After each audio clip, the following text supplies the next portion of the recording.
Biz School is brought to you by Neon Canvas. Neon Canvas is a digital marketing boutique located in Memphis, Tennessee. To learn more about Neon Canvas, visit neoncanvas.com.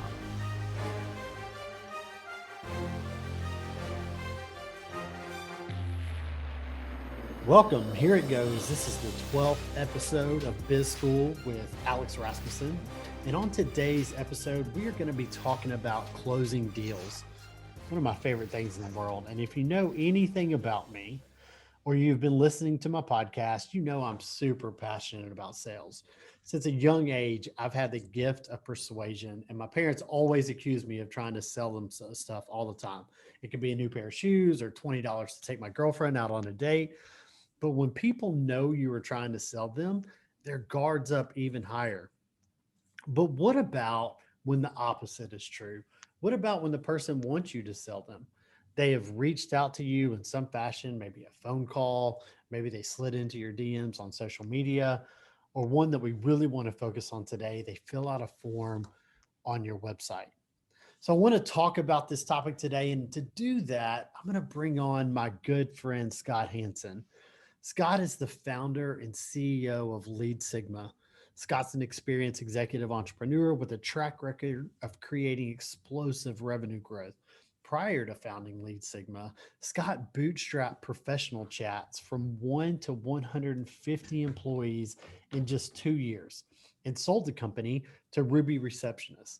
Before professional chats, Scott created one of the fastest growing dental practices in the US and set up an exit to Smile Doctors. Scott's the perfect person to jam with on this topic. So I want to bring Scott in as we talk about this and really dive in with the experts. And we're going to get nitty gritty on the sales today and find out exactly how you close sales at the highest deal. Scott, welcome to the show. Thank you so much for having me. Pleasure to be with you. Yeah, man, excited to have you on here. So, when we first kind of started talking about what this episode would look like, it was really exciting for me to get to let you introduce LeadSigma to our audience. Really exciting to be kind of on the ground floor of a company that we both think is going to have huge success. And really, quite frankly, the sky's the limit. Every business in the world needs a platform like LeadSigma. So tell me a little bit, kind of, Scott, as you're coming in, let's talk about LeadSigma. Tell me what it is, and then we'll dive into sales a little bit. Yeah, sure. So LeadSigma is a platform that we've designed to help businesses close deals faster. And I think it would be helpful to provide a slight bit of context for why this business exists in the first place and why our team is the right team to solve the problem. So you mentioned a little bit of my history. So I actually went to school to be a dentist. My mom is an orthodontist, and long story short, I deferred dental school for a year. I met my wife at school, and she was about 7 hours away. So I deferred dental school so I could go up and see her on the weekends. And we ended up getting married the next summer, but it wasn't, I came back and worked with my mom in the practice, and it wasn't like 2 months in, and I was like, I don't want to do this. Like I'm like you, like I really enjoy sales and marketing and service, but I didn't want to spend 6 or 7 years of my life learning about something that I, in essence, was just going to use to be a business person. So my mom, we had a very typical orthodontic practice, very typical dental practice. And she'd been in practice for 25 years, and it's been flat for 10 years. And I just said, there's so much opportunity here. These patients love you. Like, they love coming in here. Why don't you let me manage all the sales and marketing? You just straighten teeth and love on patients all day, and I'll take care of everything else. And I was just a kid. But she said, okay, well, I guess let's try it. And we ended up just lighting the practice on fire. And it was just a blast. And I learned so much on the job. And there was just so much de facto trust between us that she allowed me to make mistakes and really, let the winners ride. And it was a blast. And while we were going through the process, I kept looking for innovative ways to get in front of our target buyers faster. And in our case, primarily, those were moms. Those are the decision makers for orthodontic practices. And I looked at our website traffic, and I see these people jumping on our website, in the evening. And one thing we know for sure, for most businesses, no one's getting on the website for fun. And our business was the same. Like, no one's getting on an orthodontist website for fun.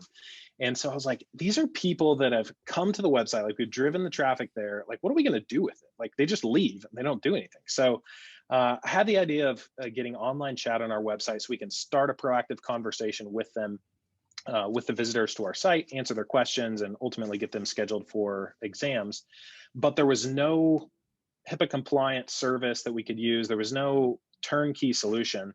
So I hired a guy internally and we started managing the process ourselves. It worked great, but he sat around most of the day doing nothing because, we had, 2 doctors and not that high of traffic on our website. It was still profitable, but since he sat around most of the day doing nothing, I thought, well, these other businesses and specifically other dentists or orthodontists around the country, they're all going to have the same questions. All their patients are going to have the same questions. So I called up a few friends and I said, hey, if you want me to manage this process for you, you can pay me and I'll just do it for you.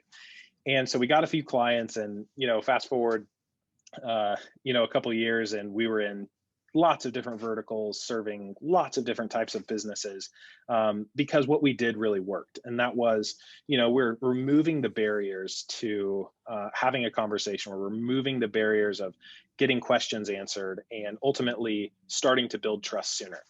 But why LeadSigma is in the first 4 months or so of having professional chats, I had 2 clients. We had about 40 clients. And I had 2 clients at the time. Well, I was still doing everything. I was doing all the sales. I was doing all the support.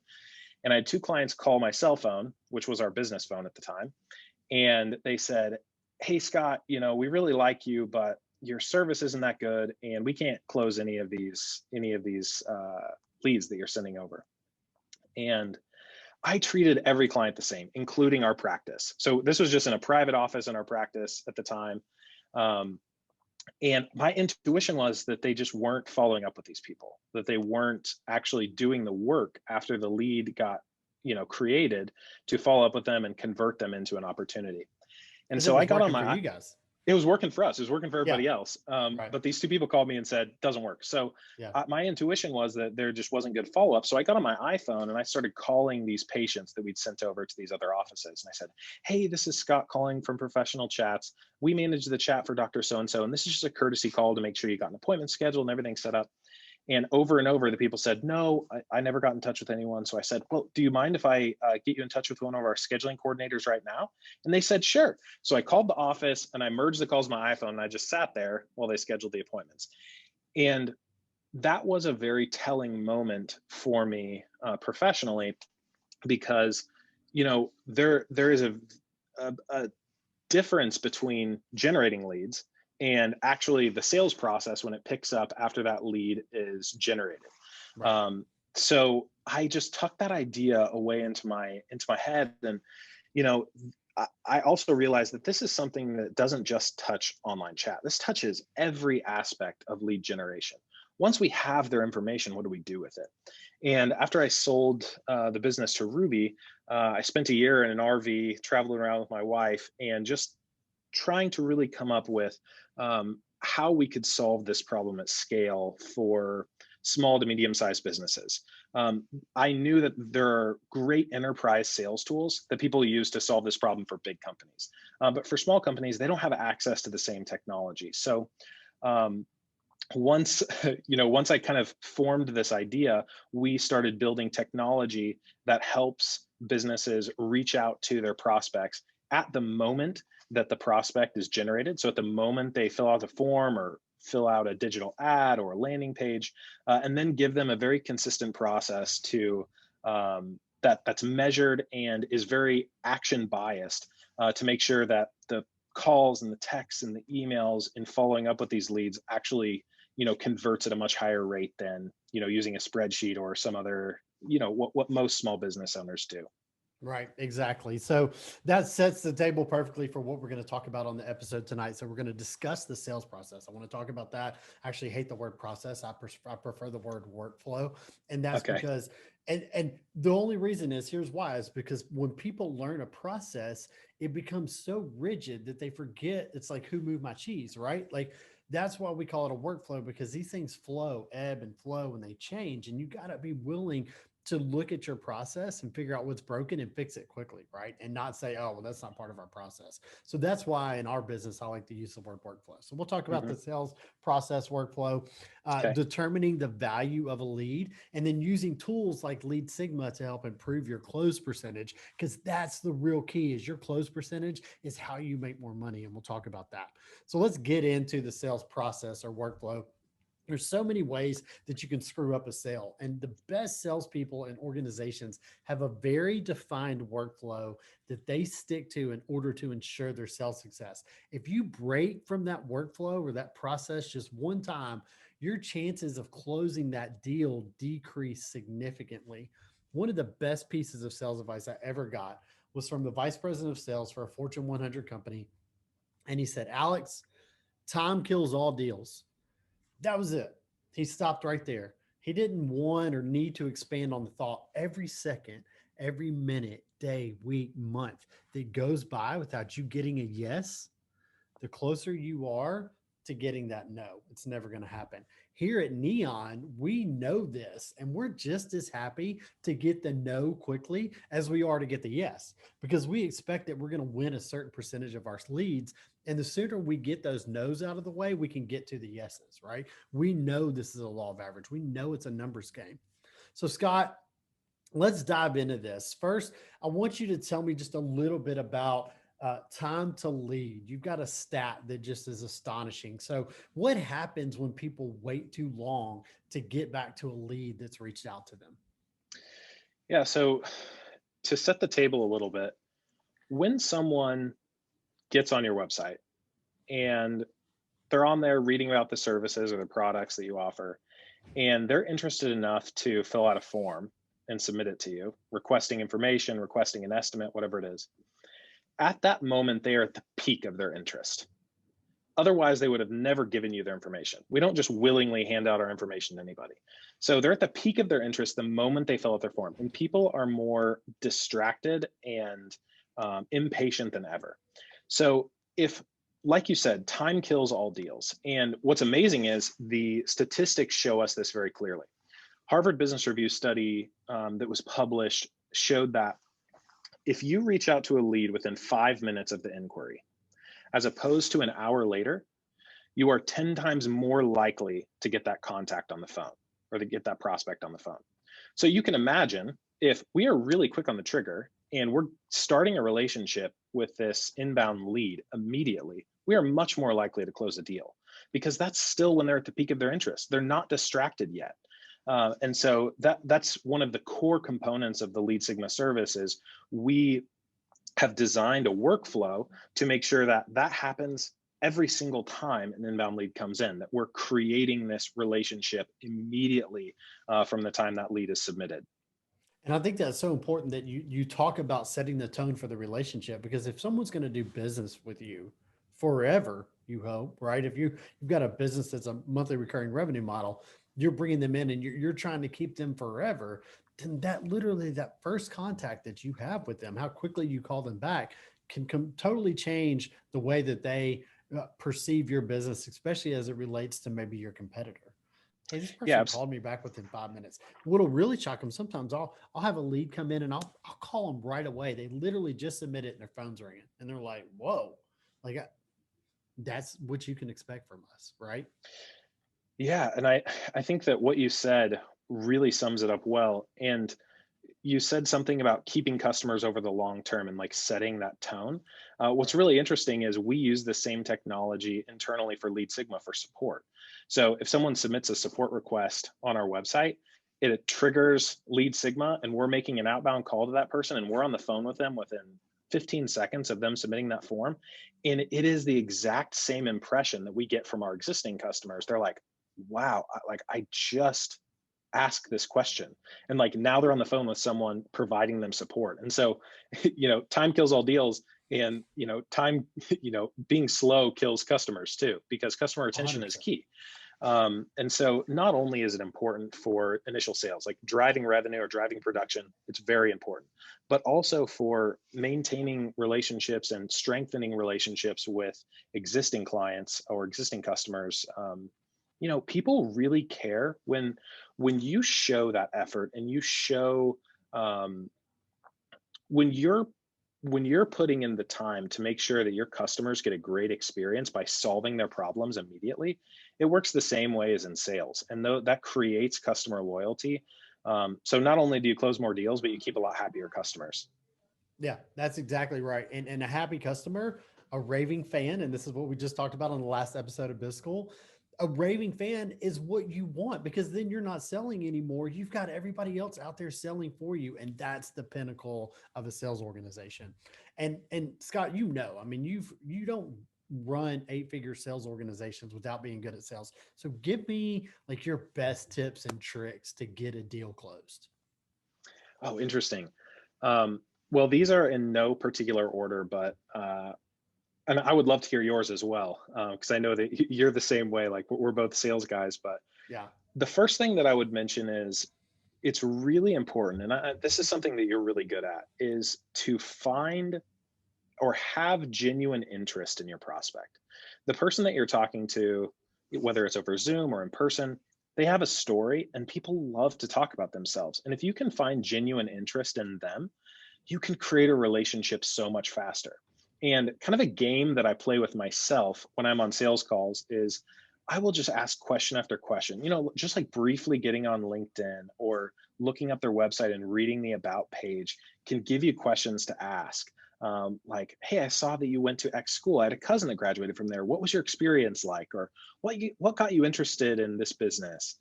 There's just tons of questions that you can ask. It's really interesting what you learn. But the game that I play with myself is how long will it take before they say, so like, will you please tell me about LeadSigma? Because when that happens, they're inviting me in. It's no longer me pressing LeadSigma onto them and all the benefits of LeadSigma and all that stuff. We've created a relationship by that point, and I've demonstrated that I'm not just in LeadSigma to make more sales and grow this into a huge business. I'm into LeadSigma to help these small business owners. And if I do a really good job of helping these business owners close more deals because I understand their business well, the byproduct of that is LeadSigma is going to be massively successful. And I've seen this over and over again. Like if you're like with our chat business, we were genuinely interested in creating relationships with patients. And if that is our goal, and if our goal is to understand the practice and how they want us to do that, the byproduct is you've got a business that grows really fast and, like you said, raving fans. So I think that that's number one is finding, like having genuine interest in your prospects and trying to learn from them is huge. Yeah, I Um, agree. And yeah, no, I want you to go to the next one, but I just yeah, want to double down on that. I mean, even some of the greatest like salespeople, like the John Maxwell's, they actually, I mean, have training systems where, they've got a questionnaire that who is the sales prospect? What is the name of their wife? What is the name of their kids? When's their birthday? What's their favorite? Like they want a full book on these people so that you can really understand who you're dealing with. You need to know who they are if you really want to be an effective salesperson.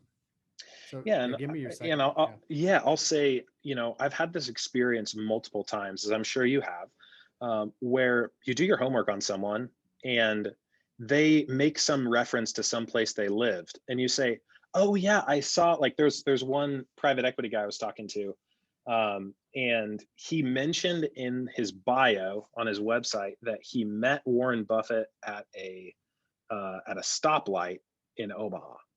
And he mentioned something about being in Omaha, and I said, I I saw that you met Warren Buffett at a stoplight. Like, tell me about that. That sounds like a wild experience.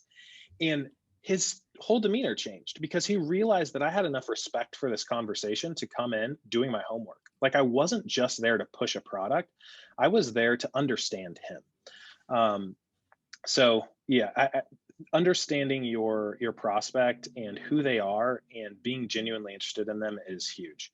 The second thing that I would mention is we should try, and this is different for different businesses, but we should try to eliminate as many steps in the sales process as possible. So there are lots of different examples in lots of different industries, but just quickly, an example for LeadSigma.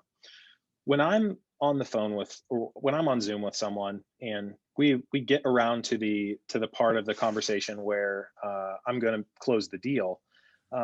When they say yes, I ask for the credit card.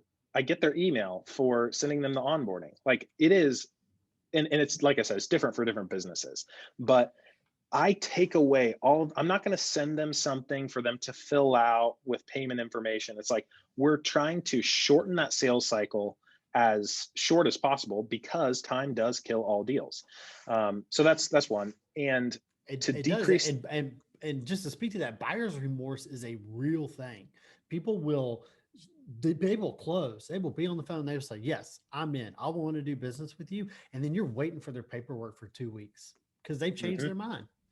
mhm. You're going back through the sales process.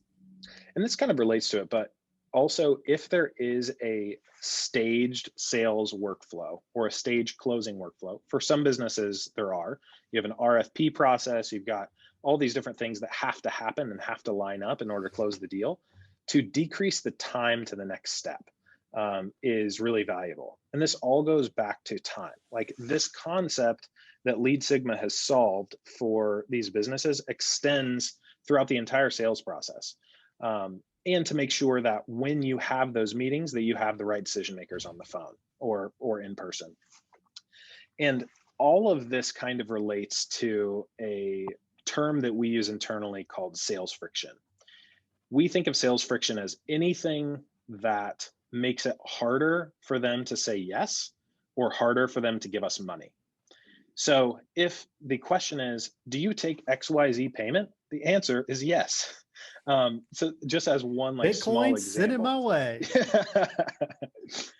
So we want to look at the entire sales process and say, what is creating friction in this process, and eliminate as many of those things as possible. I love And it. Yeah. You're yeah, absolutely so right. I mean, there's so much more to And talk it's about, but those are so just a few of the funny. highlights. Yeah. And it's so funny how, not funny, but it's very telling that each one of those somehow has got time tied to it. Mhm. The length of time that it takes for someone to buy to you. Everything that you mentioned is working on improving that process. Mhm. Absolutely. Yeah. Or workflow, if you will. Yeah, so I was trained in the streets of sales, literally door to door sales, where they would drop us off in a neighborhood, and we had to go into every single business, and it didn't matter if it was the Walmart that was corporately owned, and you knew you weren't going to get in front of a decision maker, or the mom and pop dry cleaners, right? Didn't matter. You had to go in there. You had to go through your spill. You had to get to a decision maker. This is how they trained you, right? And they told us about these 4 buying impulse factors that they like pounded into our heads. And I know these still today. They're innate to me now in the sales process. So I want to kind of tell you about those. For me, the first one is Jones effect. And this is what you do really, really well and have done really, really well, is everybody else is doing it. So I do too. When you started Ortho Chats, which ultimately was professional chats, the first thing you did was you went out and you identified who are the top influencers in this area that I need to be using my product so that everyone else has the Jones effect. Well, if he's doing it, I need to be doing it. Or if she's doing it, I need to be doing it. And I think this is one of the most important things that you can use in the sales process is making sure that you've got those social signals to prove that you are who you say you are. Mhm. So that's number one for me, is the Jones effect. And I think without that, if you've got a product or you've got a company and you're not utilizing testimonials well, you're not utilizing influencers, you're not utilizing reviews, then you're doing it wrong, right? You've Mhm. got to go and add that piece into your sales process, because it helps remove doubt out of people's mind about whether or not your product is going to do what you say it's going to do. The Yeah, I second think thing it is, helps. yeah, go ahead. Yeah, yeah. Speaking to the Jones effect, I think, when you look in sales or marketing textbooks, you see the product or sales adoption curve. So you've got the innovators, you've got the early adopters, you've got the early majority and the late majority. For all you academic sales nerds out there, when you utilize the Jones effect early or better, you can actually skew that curve. You can make the curve shorter so that you can get to that early majority sooner, because those people in the early majority are looking for those social signals. So if you can get the right people in early, you're much more likely to create a higher sales velocity earlier on. So I just wanted to add that. That's kind of the way I think about that social proof. Man, I've got goosebumps because this is the first time I've done this on Biz School where, I mean, like, this may be the most important episode that we've ever filmed. I mean, these tactics and these things that have been brought down, through history, through textbooks, through proven sales, and now are integrated into 7 and 8 figure sales processes. Like, here we are literally giving away the goods. So if you're a salesperson or you have any operation and sales organization, you need to be clipping this, sharing it, and getting it out there to your friends, because this is huge stuff on how to improve your sales quickly. We're not talking about, over 3 months or 4 months. Like, you can implement these things today and sell better tomorrow. The second thing is sense of urgency. Speaking of kind of where I'm at right here, is remember, with time kills all deals. It's now or never, because people have to be excited to buy from you. And once that sense of urgency is gone, the sale's gone. You have to start all over again as soon as they get off the phone without you getting them closed, and they go and they talk to their wife about it, they talk to their husband about it, they, God forbid, they ask their accountant about it, who's always going to tell them it's a bad idea, when it comes to marketing and sales. I mean, you don't know what you're up against, so you've got to have a sense of urgency when you've got a lead on the phone to get that deal closed. You have to remove barriers so that you can get the deal closed. The next thing is the fear of loss. And this is something where, this is where slimy salespeople get their name, right? Is because it starts to move in to this idea of, this is why people buy a home that's gone on the market and it's just gone on the market. They don't want to lose that home if they love it. It's the reason people buy the black Honda Accord with the tan leather, because it's the only one on the lot, right? If they walk off the lot today, somebody might come in and buy it. That's not the only reason to buy, but you have to understand as a salesperson that this is a factor in people's mind. And if you don't have some type of fear of loss built into it, whether it's exclusivity into a market, whether it's a pricing special that you're running, it doesn't matter what it is. You have to have that element in your sales process, or you're missing one of the impulse factors that makes people buy. So to know it is to be able to capitalize on it. Yeah, I think that's a really good point. And I think that in sales, we can use fear of loss in a totally non-sleazy way. If we are communicating well, like if we've built trust, we can communicate well. If you don't take action, here's what you're leaving on the table.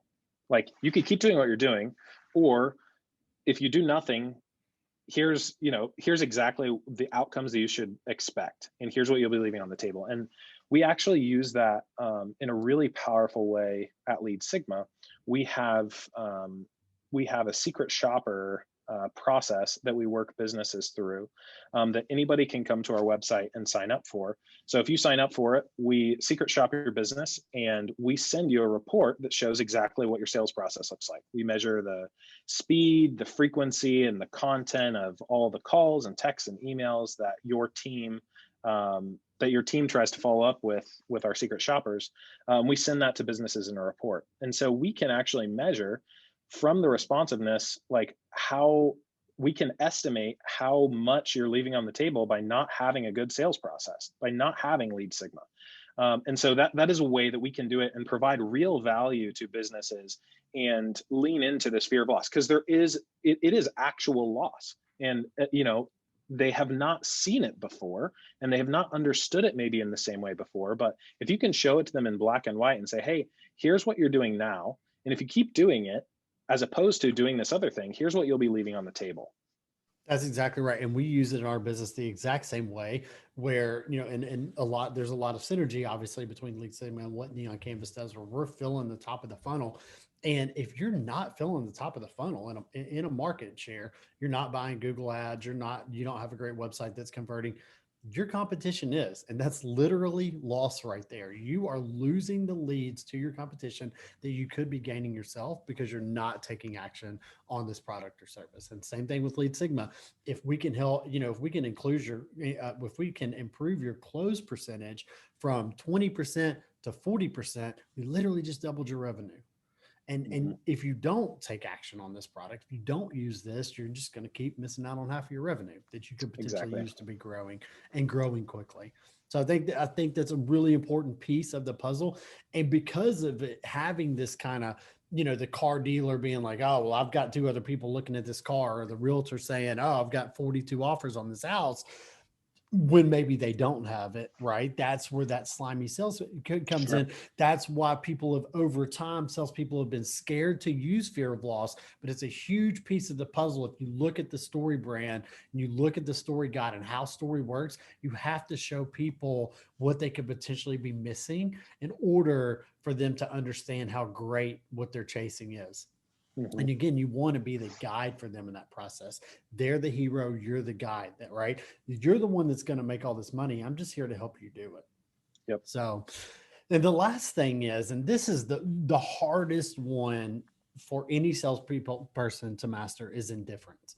It's by far the hardest thing to figure out, because when people think you're desperate, when people think you need to sell or want to sell, they've automatically got this guard up, their antennas up, to think that there's something scammy about it, or there's something that's not great about it. So you need to feel so confident about your product, and so great about the workflow that you put these people in through the sales process, that you don't care if they take it or not. Listen, I know I can help you. I know I can double your business from a $1.5 million orthodontic practice to a $3 million orthodontic practice in the next 18 months. Whether or not you choose to do that is up to you. I'm totally indifferent about it, right? I want to help you. I'd love to win your business, but I'm not going to lose any sleep tonight. My business is doing just fine. And again, we'd love to win your business, but we don't have to have it. That indifference is really what can start to set you apart from your competition, because the minute that you don't need them, they start to wonder why, right? It's like that relationship that you hold on to, where you're always worried, do I love you more than you love me? You know what I mean? And it makes you want that person even more. It's the same thing in the sales process. You want them to want you more than you want them, and you can do that by using indifference. And we use a really consultative sales process, so that when you leave any conversation with us, you're going to know more than you knew before. And that's why it's easy for us to be indifferent about it, because even if you don't buy from me, I at least was able to teach you something about your business or show you something in your market that you didn't know before. Yeah, and I think going back to creating the relationship and building the relationship, that makes that way easier, because if you can, if you're showing interest in your prospect and you get to the time to close, you, if you've done your work well, they should know very well that you're on their team. And that makes it a lot easier to feel very confident about what you're selling them. If they, like, if you've done a really good job in presenting, like, understanding about their business, understanding about them personally and what they're trying to accomplish, and you think that your product can accomplish it, and you've laid that out very well, it should be very, like, you should sleep very well at night whether they say yes or no, because ultimately you've done everything that you can do to close that business. Like, begging them for it's not going to help anything. That's exactly right. That's exactly right. So, Scott, this has been incredible. I mean, the information that we've laid out in the last 30 minutes, I really think could be a game changer for any business. I hope it resonates with people as well as I think it will. Is there anything else that you want to add to the conversation about sales before we wrap it up today? There's a few bullet points. I mean, we could talk about this for hours and hours, but Absolutely. there's a few bullet points that I think would be worthwhile to discuss. One of them is to not overcomplicate the product or the service that you're trying to sell. And that goes back to selling benefits and not features, to talk about how the world will be different using your product or service as opposed to what it does, is huge. Knowing who you're pitching, knowing who you're talking to, and when I say that, I don't mean the actual person, although that's really important, as we've already talked about, but the perspective from which that person operates inside the business. So for instance, when we are pitching LeadSigma, sometimes we're talking to sales managers or doctors or business owners. That pitch looks a little bit different than if we're pitching an office manager, for instance, or a lead on one of their teams. The business owner wants to close more deals. They want to create an incredible customer or patient experience.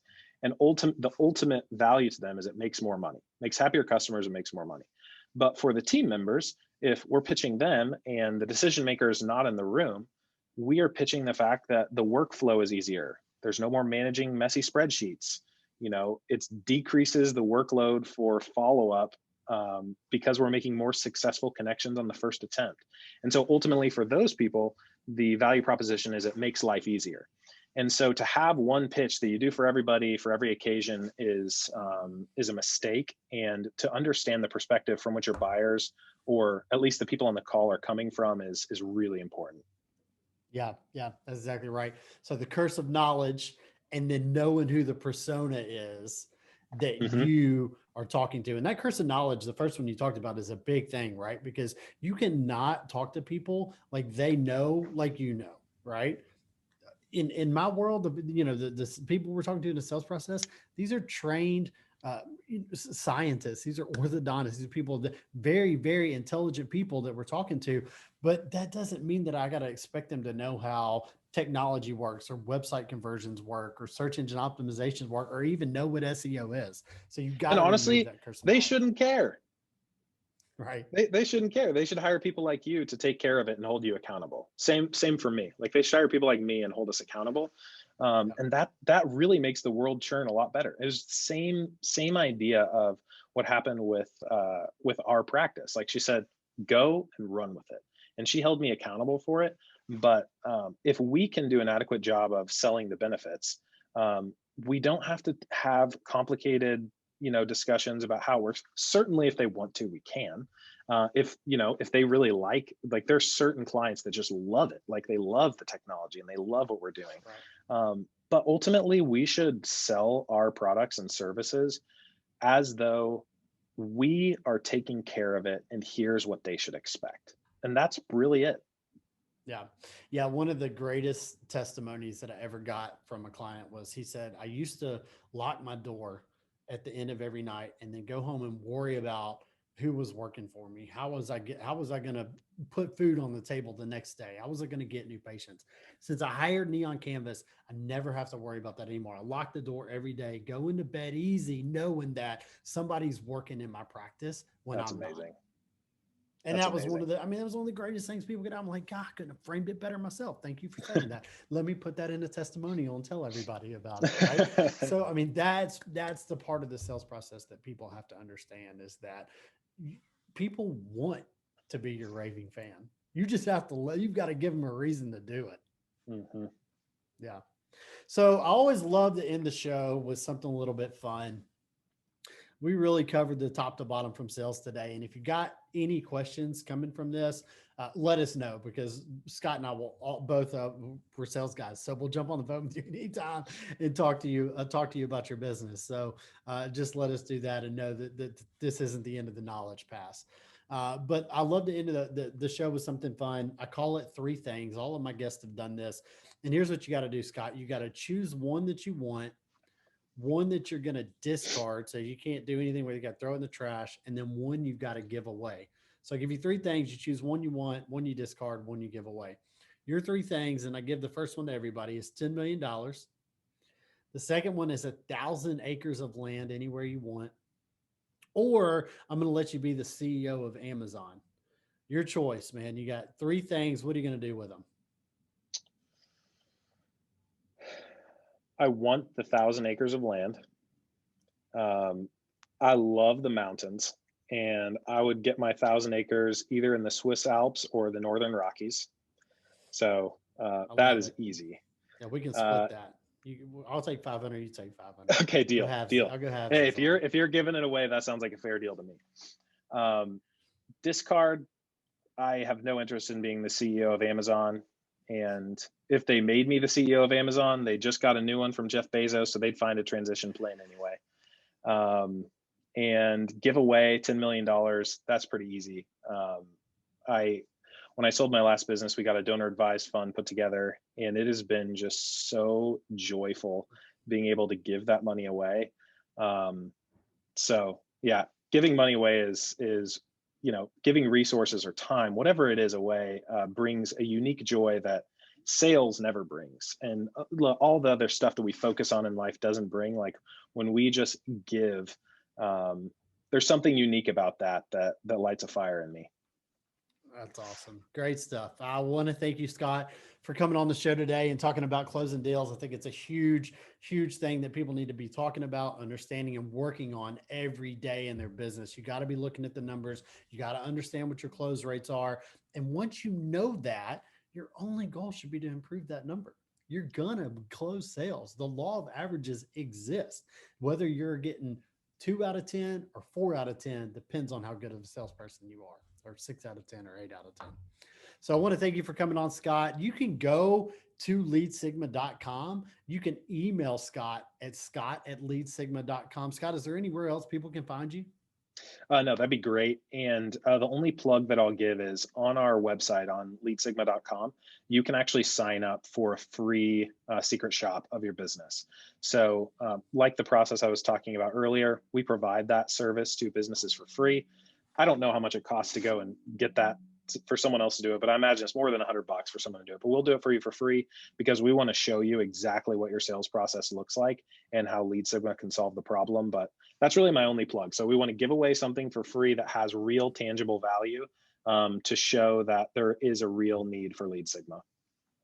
You've got to know this. At minimum, it costs you nothing to find out how good you are at this. So go to leadsigma.com, fill that form out. Scott, thank you so much for joining us. You don't want to miss the next episode, so please subscribe wherever you get your podcast. Follow me on social media at @TheAlexRaz. Punch that 5 stars and help me grow this thing. That's all for today's show. I hope you enjoyed it. Thank you for joining me. It means a lot, and the rest is history.